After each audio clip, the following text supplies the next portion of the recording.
In a rare English-language video published Tuesday, Israeli Prime Minister Netanyahu called on the Lebanese people to save their country by ousting the Iranian proxy terror group Hezbollah from Lebanon, once known as the Pearl of the Middle East. Lebanon's history is marked by a rich tapestry of cultures, religions, and civilizations. Ancient Phoenicians, known for their maritime trade in city-states like Tyre and Sidon, flourished in the region around 3000 BCE. They contributed significantly to the development of writing, commerce, and navigation. Over the centuries, Lebanon was influenced by various empires, including the Egyptians, Assyrians, Babylonians, Persians, and Greeks. The Romans later incorporated the area into their empire, and it became a center for early Christianity. By the Middle Ages, Lebanon was predominantly populated by Christians, particularly the Maronites, alongside various Muslim sects, leading to a diverse societal structure. The 20th century saw Lebanon emerge as a distinct political entity, gaining independence from France in 1943. However, the delicate balance between its Christian and Muslim communities increasingly led to tensions and instability, culminating in a devastating civil war that erupted in 1975.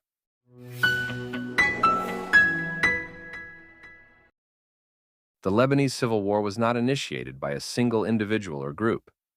Rather, it ensued from the country's complex interplay of political, social, and sectarian tensions.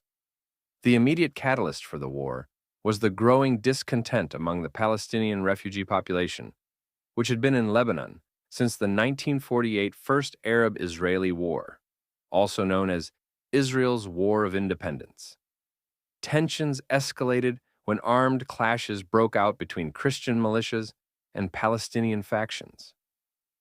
On April 13, 1975, a violent incident in the Beirut suburb of Ain el-Remeneh involving the Phalangist Christian militia and Palestinian fighters marked the Civil War's official beginning. By the late 1970s, the Palestine Liberation Organization, which relocated to Lebanon after being expelled from Jordan in 1970, after it tried to assassinate the Jordanian king, had established a quasi-state within a state in southern Lebanon. The Palestine Liberation Organization used this area as a base to launch attacks against northern Israel, which contributed to increasing tensions between Israel and Lebanon. In the early 1980s, the situation escalated further as Palestine Liberation Organization cross-border skirmishes and attacks intensified. In June 1982, an assassination attempt was made on Shlomo Argov, the Israeli ambassador to the United Kingdom, by the Abu Nidal organization, a breakaway faction of the Palestine Liberation Organization. Although the attack was not directly ordered by the Palestine Liberation Organization leadership, Israel held the entity responsible due to its overall control of Palestinian armed groups.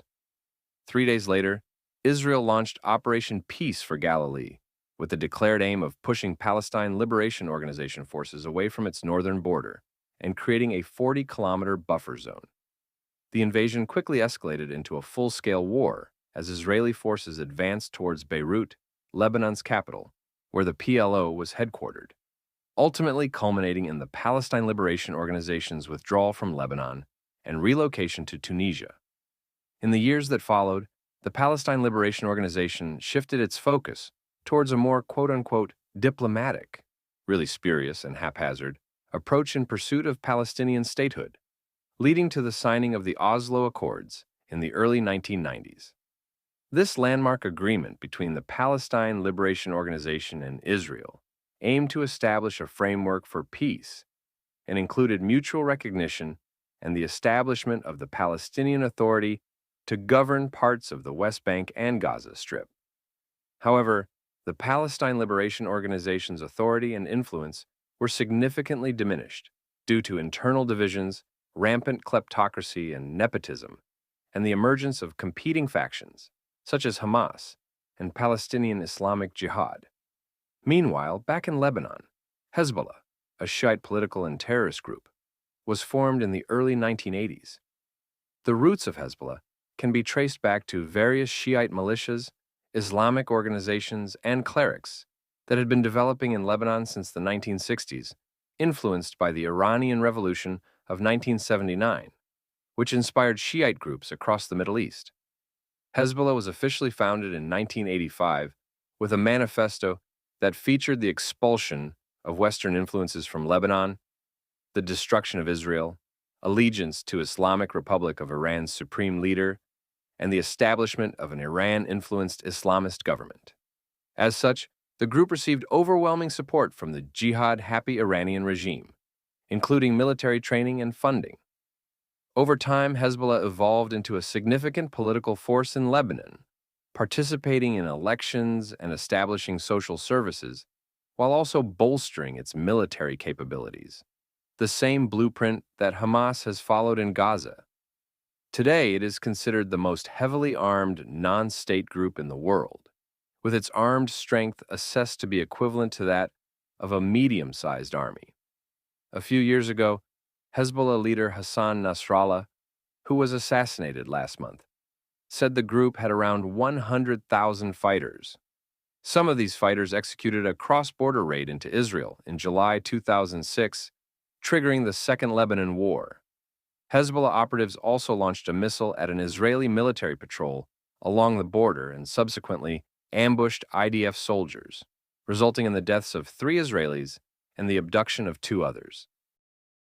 In response to the attacks, Israel launched a significant military offensive against Hezbollah in Lebanon, targeting infrastructure, military positions, and rocket launch sites.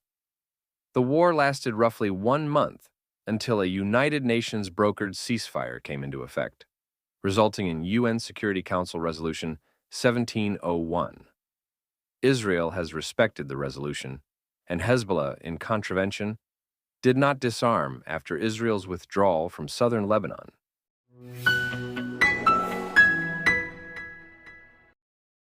Since 1990, Hezbollah has officially participated in Lebanese politics, in a process which is described as the Lebanonization of Hezbollah, and it later formed political alliances. In 2008, Lebanon's new cabinet unanimously approved a policy statement that recognizes Hezbollah's existence as an armed organization and guarantees its right to liberate or recover occupied lands. Today, Hezbollah is a key player in the Lebanese political system and its political wing. The loyalty to the Resistance Bloc Party holds 15 seats in the Lebanese parliament. As such, Hezbollah has been described as a state within a state. That said, Hezbollah's support within Lebanon is limited, especially after being blamed for the 2020 Beirut port explosion, when a large amount of ammonium nitrate stored at the port randomly exploded, causing more than 200 deaths, 7,000 injuries, 300,000 people homeless, and $15 billion in property damage. Hezbollah also obstructed accountability efforts, as would be accustomed of a terrorist organization. According to a 2024 Arab Barometer survey, 55% of Lebanese have no trust at all in the group. Support for Hezbollah remains concentrated primarily among Lebanon's Shiite population, which has historically been one of the poorest and most neglected communities in the country. One key way that Hezbollah retains this domestic support is through its widespread network of social services. For example, during the 1982 Lebanon War, the Hezbollah Martyrs Foundation, to support the families of Palestinian martyrs, that's right, Palestinian martyrs, offering them social, educational, and medical benefits. Over time, the terror group has gone on to operate a variety of religious institutions, schools and educational facilities, hospitals, news services, and agricultural services, collectively worth hundreds of millions of dollars per year.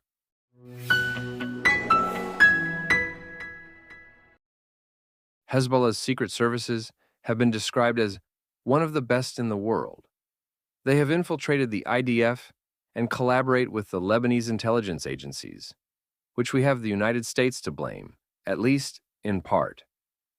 Following the aforementioned 2006 Lebanon War, the petite country came under America's wings, even as it remained under Iranian influence via its local agent, Hezbollah.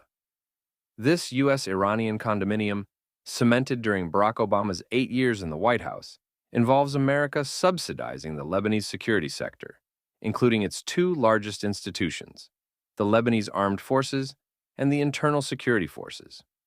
The U.S. provides arms, training, and equipment to these forces, and during the past year, American taxpayer dollars have also funded their salaries. Right from the start, the Lebanese security forces used U.S. training and equipment to uncover Israeli spy cells gathering intelligence on Hezbollah. In 2009, the Internal Security Forces detected an Israeli breach of Hezbollah's ranks. The then head of the Internal Security Forces called the terror group's intelligence chief and told him, quote, "You've been infiltrated."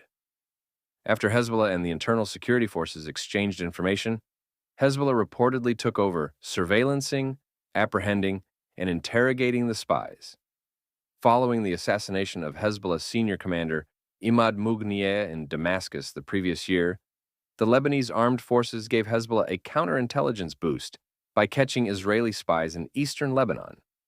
According to Tony Badren, a research fellow at the Foundation for Defensive Democracies, where he focuses on Lebanon, Hezbollah, Syria, and the geopolitics of the Levant, quote, "With that offer, the Internal Security Forces essentially was telling Hezbollah, the assistance we are getting from the U.S. is not targeted against you. To the contrary, it can be of benefit to you. It is our duty, as a security organ of the state, to defend Lebanon and every Lebanese against all external threats, the Israeli enemy chief among them. So American assistance can be a boon to you as well." End quote. Badrin added, quote, "It's hard to argue with the notion that funding the security arm of an Iranian-backed pseudo-state run by a terror army that has murdered hundreds of Americans and targets America's only useful military ally in the region is the furthest thing from a wise or sane investment." Inspired by fear and a desire to foment favor, Lebanese security institutions redirected the signal detection equipment provided by the U.S. to fight Islamic militants, and used it against Israel instead. Under the terms of the arrangement with Hezbollah, the Lebanese armed forces and internal security forces are allowed, even encouraged, to use American support to Hezbollah's advantage by focusing on Sunni Islamic groups, that is, those not already working or aligned with Hezbollah, and on Israel, according to Badran, adding that the counterintelligence collaboration between Hezbollah and Lebanon's security services has continued uninterrupted ever since. In recent years, Lebanese armed forces and internal security forces counterintelligence units have proved their worth to Hezbollah by uncovering Israeli agents, networks, and spying equipment, he wrote.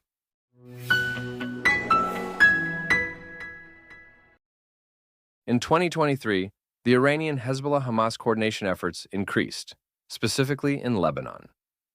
The head of Iran's Quds Force, Esmail Ghani, arrived in Beirut in early April to meet with the leaders of Hezbollah, Hamas, and Palestinian Islamic Jihad at the Iranian embassy. From then through September, Hamas and Palestinian Islamic Jihad leaders held meetings with the Iranian leadership in Iran, Syria, and Lebanon, and continued to consult regularly with Nasrallah in Beirut, and Hamas paragliders had been training in Lebanon. What seems clear is that, in exchange for the U.S. providing training and equipment and paying everyone's salaries, U.S. clients inside Lebanon managed exclusively to provide U.S.-subsidized counterintelligence support to Hezbollah and Hamas that contributed to blinding Israel on October 7th, while failing entirely to provide the U.S. itself with any relevant information whatsoever, wrote Badran. And yet, Israel has been creatively preparing for another war with Hezbollah since 2006. That is almost 20 years, a whale of time, for one of the world's greatest military, security, and intelligence establishments to handily outmaneuver U.S. incompetence, nefarious Lebanese actors, and Iran's villainous influence. 4 weeks ago, Shaldog, one of the premier Israeli Air Force commando units, raided and destroyed a secret Hezbollah missile production facility built inside a mountain in Syria. Then followed the unprecedented pager and walkie-talkie attacks that Israel allegedly launched the following week against Hezbollah in Lebanon and Syria, injuring at least 3,000 Hezbollah operatives, as well as assassinations of the terror group's top brass. most notably its chief Hassan Nasrallah, 2 Fridays ago. Israel has also eliminated Nasrallah's replacement and the replacement of his replacement.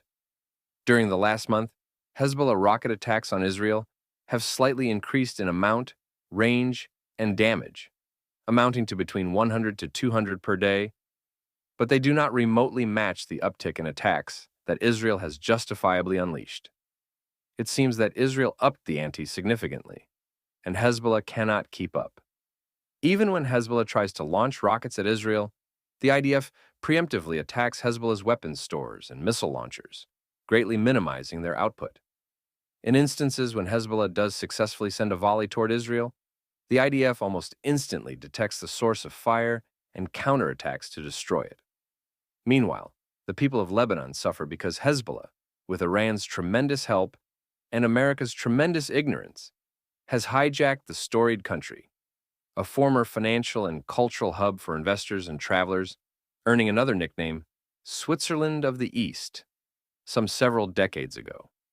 The capital city Beirut, which tourists dub the Paris of the Middle East, is becoming accustomed to Israel's near-daily aerial assaults, because that is where Hezbollah made its headquarters. On a square in downtown Beirut, displaced families with young children huddle on patches of grass that they now call home. One parent tells her children that Israel's attacks are fireworks. So, what the heck happened to Lebanon?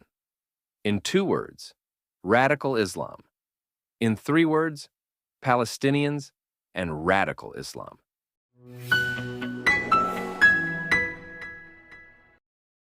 Exhaustive negotiations conducted over the past year between Israel and Hezbollah by the US and France did not lead to a so-called diplomatic agreement, mainly because no agreement can be reached when the subjects and donors are neither Lebanon nor Israel, but the Islamic Republic of Iran, which scandalously pulls strings and dictates objectives.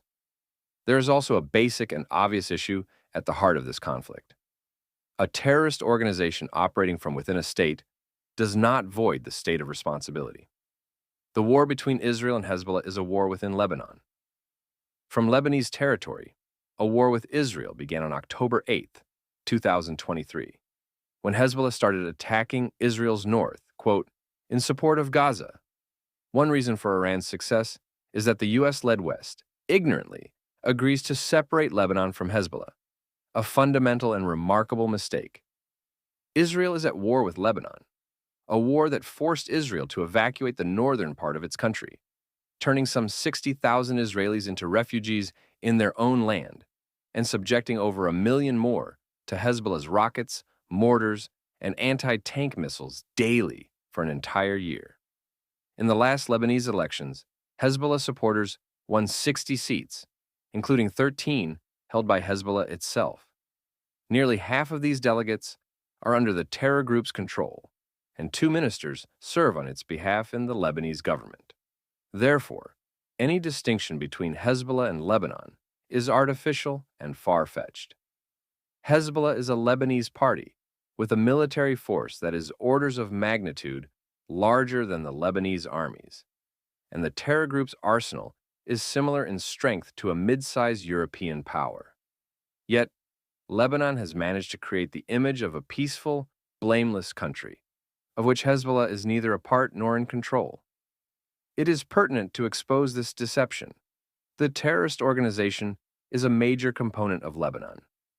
Therefore, we must treat the territory known as Lebanon like a sovereign one, where there is one government, one flag, and one army. Any negotiations to end the war and security arrangements must be exclusively with the Lebanese government. Beyond the fact that this can end the war by ensuring long-term stability, Iran, Hezbollah's chief sponsor, will lose a critical piece of its power, and the so-called ring of fire around Israel will fade. Moreover, Hezbollah's activity throughout the region will weaken, and the Middle East's geopolitics will change, mostly in the West's favor, Israel notwithstanding. Make no mistake, this war was imposed on Israel. Lebanon joined it one day after the massacres and kidnappings in Israel, on October 7th, as part of a coalition with Hamas, Palestinian Islamic Jihad, militias in Syria and Iraq, and the Yemen-based Houthis. Israel cannot accept that, at the end of this war, there will be a state within a state, no less a quote-unquote independent military operating to the tune of Iran's profusely anti-Israel and anti-Western interests. Israel has already demonstrated its genuine willingness to enter into direct negotiations with the Lebanese government in order to settle all disputes. The Israelis are not asking for much, mainly that one of the world's largest terror groups backs off from its northern border, so hundreds of thousands of civilians can live with peace of mind. If the Lebanese government decides, implicitly or otherwise, that war with Israel is the way to resolve disputes, the Lebanese people only have to look down the road at the Hamas-created conditions in Gaza to understand what their fate will be.